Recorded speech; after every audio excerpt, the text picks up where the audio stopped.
Hey guys, it's Thursday, and today we're talking about Twitter, not understanding Twitter. And why do I want to talk about this? Well, you can see in front of you and me right now Twitter's stock history, the history of the price of its stock, and it looks a bit like a roller coaster falling into the sea. Now, I didn't want to present this information in isolation. I want to compare it to, let's go with Facebook. Here's Facebook, and it looks like a nice little hammock with, the foot of its stock a little lower, and then above, it's a nice smooth curve, it's soft and comfy, and makes you want to take a nap. That's what we want to see in a company. And for everybody claiming that, Facebook's initial offering was so inflated, it seems to be doing pretty well for itself. Twitter can't say the same thing. You don't want to see the downward trend that Twitter is on. Now, my two observations are Twitter's done this to itself. It doesn't understand its strengths. It doesn't know how to tackle its weaknesses because it doesn't understand its strengths. But I also think that Twitter can recover. And here's 5 things I think that Twitter needs to understand better in order to grow. And the first one is that Twitter needs to understand, the new Twitter, the new staff lineup, needs to understand that Twitter's biggest strength is a perception of equality. Now, what do I mean by that? I mean that the optics of Twitter are that a celebrity has an account the same way a reporter has an account, the same way a person has an account. One account, one person. It's kind of like voting. And the thing that is important on Twitter that you can't do on Facebook is you actually have the perception that you are tweeting directly at the celebrity or reporter or brand of your choice. And more, yes, it is a person who manages their Twitter account for them, but at least you are contacting their reps. And Facebook doesn't have this. You know how Facebook pages work. You contact a page and it goes into the void like everything else. It tends to be used as one-way communication. There isn't a ton of dialogue on a lot of Facebook pages. I'm not talking about Facebook profiles, but the branded pages. But there are a lot of contests and things like that on Facebook. A well-run Facebook page will give you some sort of activity with the brand. But Twitter isn't looking to do what Facebook does, only in fewer characters. It has to leverage that reality that every so often a celebrity will retweet or favorite something you've said, or maybe even write you back. And that is a pretty cool rush. And that's something Twitter has that Facebook doesn't. And, part of the reason for that is it's fast. It's easy for somebody to dash off a quick tweet on their phone. Nobody's expecting anything meaningful or lengthy. It's just, hey, thanks for your support. Boom. That's all people expect. Their favorite celebrity noticed them, life made, right? Now, the reason I don't think Twitter understands the power of this is the way they're using verification as an endorsement. Now, my understanding, having watched Twitter, is that verification came in when more and more accounts were getting impersonated, especially, popular accounts. And people didn't know at first that they were actually not talking to the person they thought they were talking to. They were talking to an imposter because it's easy to see the picture. It's hard sometimes to see the handle. People don't look at the handle. It's small little letters and gray text. And so they put that verification check next to certain accounts that it's verifying that the person is who they say they are. That should be all a verification is if Twitter understands that perception of equality is integral to their brand. The minute they start playing favorites, the minute they start going, oh, you're a bad girl or you're a bad boy, we're taking your verification away. It seems more like, I described it on Twitter, ironically, as saying, you can't be in the plastics anymore. If a Mean Girls reference, that there's a cool kid club and a not cool kid club on Twitter. And if you have that little blue check mark, you're a cool kid. And then there's everybody else. That destroys the perceived egalitarianism of Twitter, and it's bad for their brand. A verification just means, or just should mean, a person is who they say they are.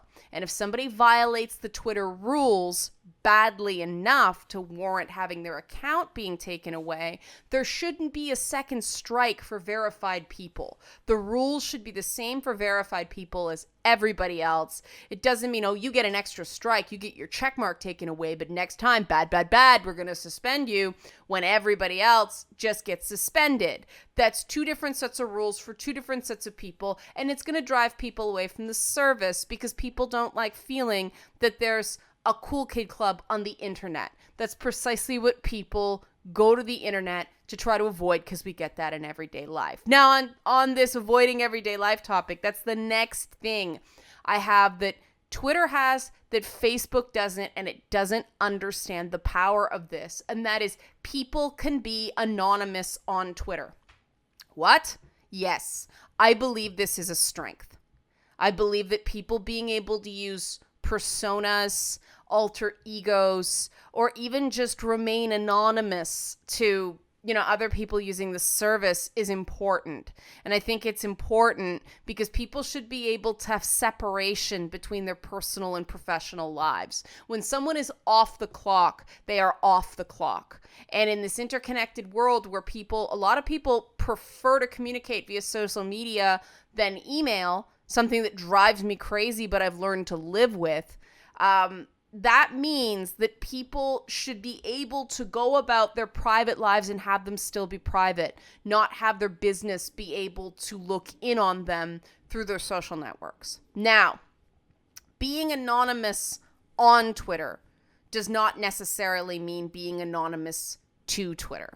I personally think that Twitter should know who a person is, even if, the people using Twitter don't. Because right now we've got too many sock puppets, and the problem with somebody having, 19 accounts is that it makes the brand impressions on advertising less valuable. Because if somebody buys, say, 1,000 views for an ad, and you're burning through 20 of those views on one person because they've got that many accounts, well, you're not getting value for your money. Part of the reason Facebook went to real names and faces is to ensure advertisers they were actually getting the eyeballs they paid for. Now that brings me into my third point about the things Twitter doesn't understand about Twitter, is Twitter doesn't know how to brand for Twitter. Their attempts at sponsored tweets and ads aren't working. Okay, a savvy business on Twitter isn't going to buy ads, at least not ones that look like ads. A savvy brand is going to sponsor cool content. So the way Twitter could make money is by using their analytics and what they know about what's going on their network to match brands to influencers that fit their brand. And then Twitter just takes a finder's fee for the partnership. And it can be an ongoing thing. It can be whatever. It can be based on the size of the deal, whatever. But that's a way I can see Twitter actually making money off of a brand. It's just like selling commercials for a television show, only you're acting as an intermediary based on tweets. If you've got a very influential person with a lot of followers, well, that adds value to a brand. And I discovered this doing a thing for Movember for Visa. I didn't get paid for it, but it was a sort of thing where Visa would, pay a certain amount of money every time something was tweeted and things like that. And they give you a little picture, whatever. But an ad firm, Visa paid an ad firm to go around and find influencers that would work with them for free because it was for charity. But Twitter could do similar things, pay to play. Quite simply, it's the same ad executives as doing the same job. Just Twitter, you do it, you have the analytics, you can find these people easier. Don't leave it up to private publicity firms to do something you could be making money on. And instead of doing smart things like this, Twitter is running around in circles regarding harassment. And Twitter seems obsessed with harassment, showing they're serious about harassment. The reality is Twitter is not serious about harassment, and this is the fourth thing I've identified that's an issue. Twitter thinks it's serious about harassment. I really believe that, okay? Twitter is actually not serious about harassment because its reporting tools don't even understand harassment. What do I mean by this? Okay. Twitter, its reporting tools, I don't know if you guys have ever used them, but you can do one of three things. You can tweet at support to complain about something, but everybody sees you doing that. And that's not gonna go well for somebody who's a legitimate victim of harassment. It's gonna make it worse. You can report an individual tweet, or you can report an account. And then Twitter basically files a ticket and makes you give them additional information and makes you do all the running around for them. And in some cases even asks you to upload copies of your government issued ID into the void that it is the internet, and you never talk to a real person.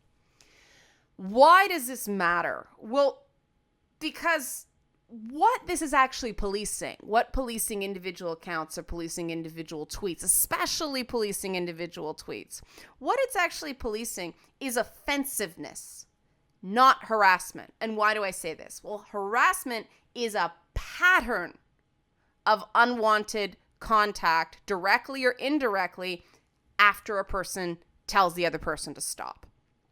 And Twitter has no setup to report specifically the kind of behavior that is a textbook definition of harassment.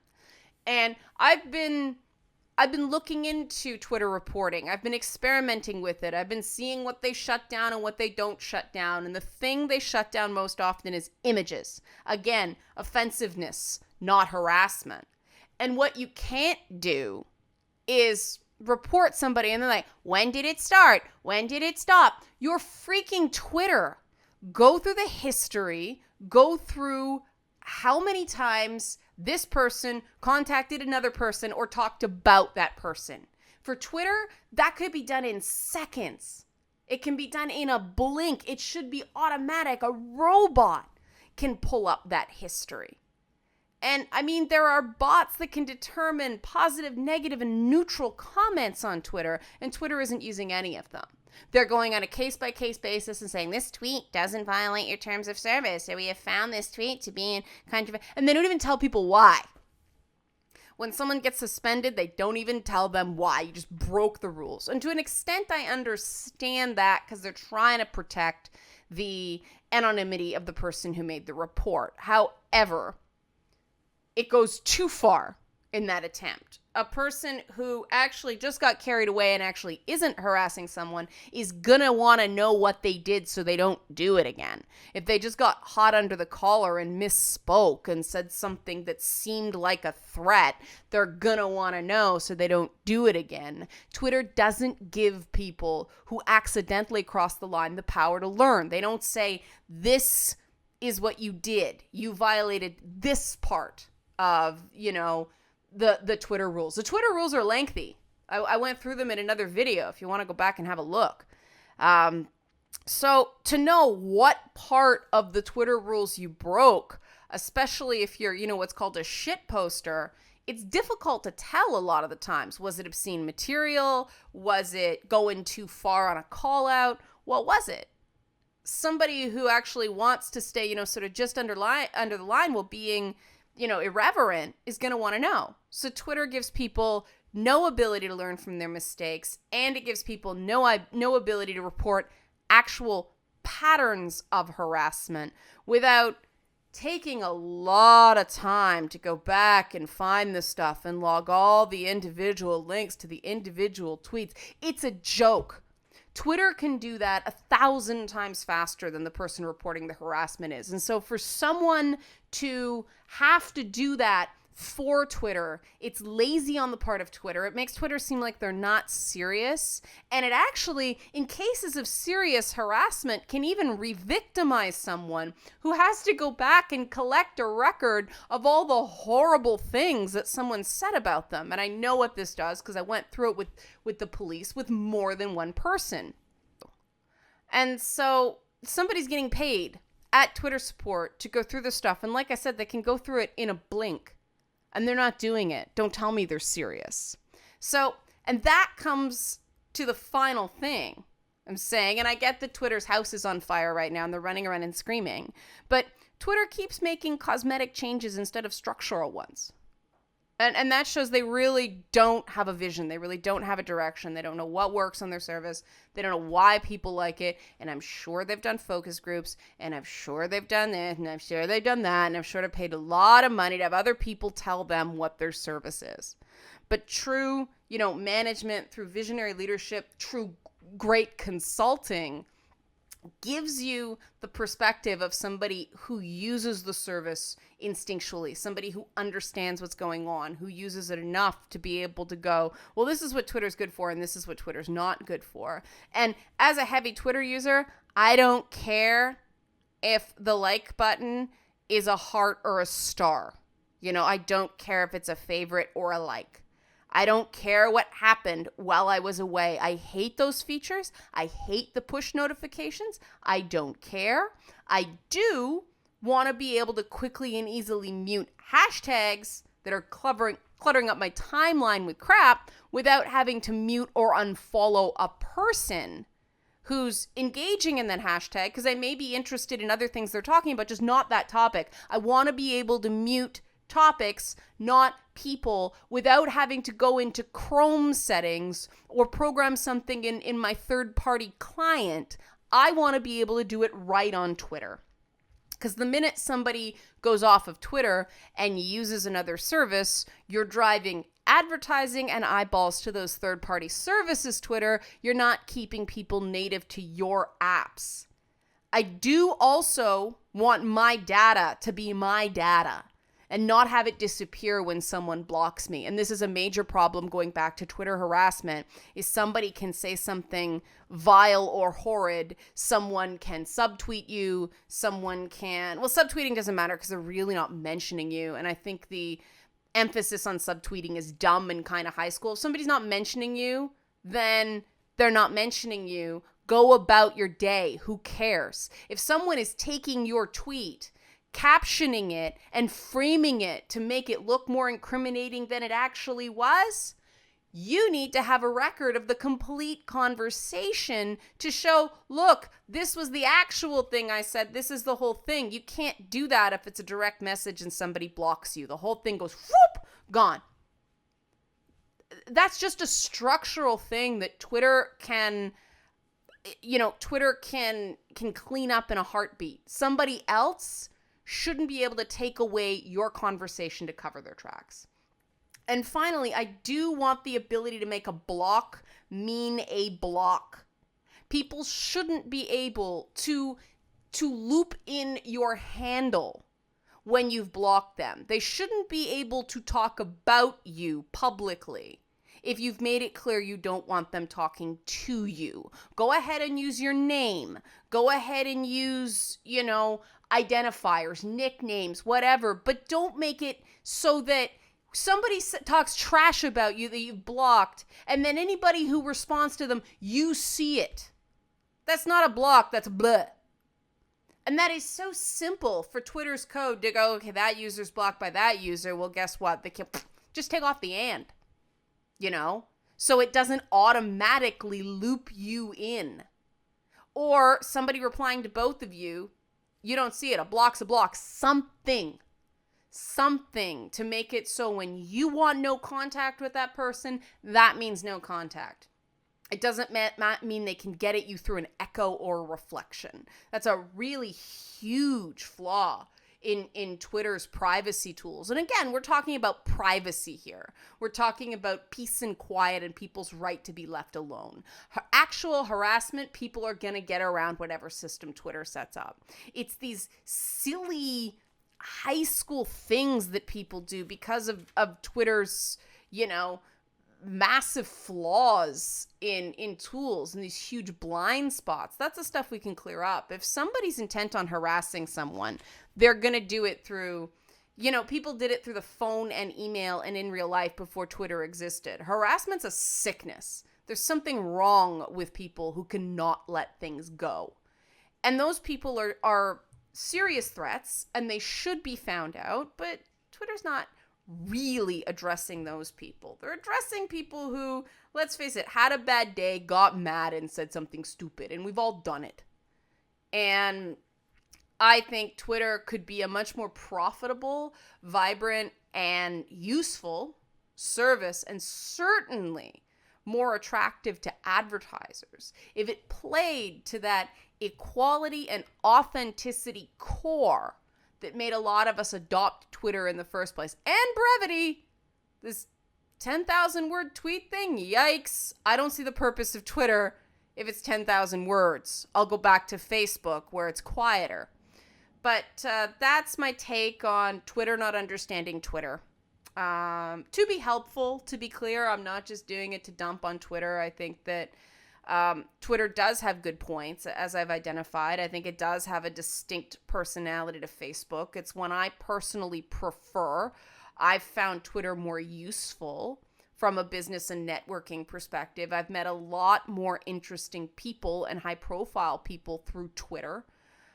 And I think it has a use. I think it has a character that is distinct. It just needs to focus on that instead of trying to be everything to everyone for everything. Right? Right.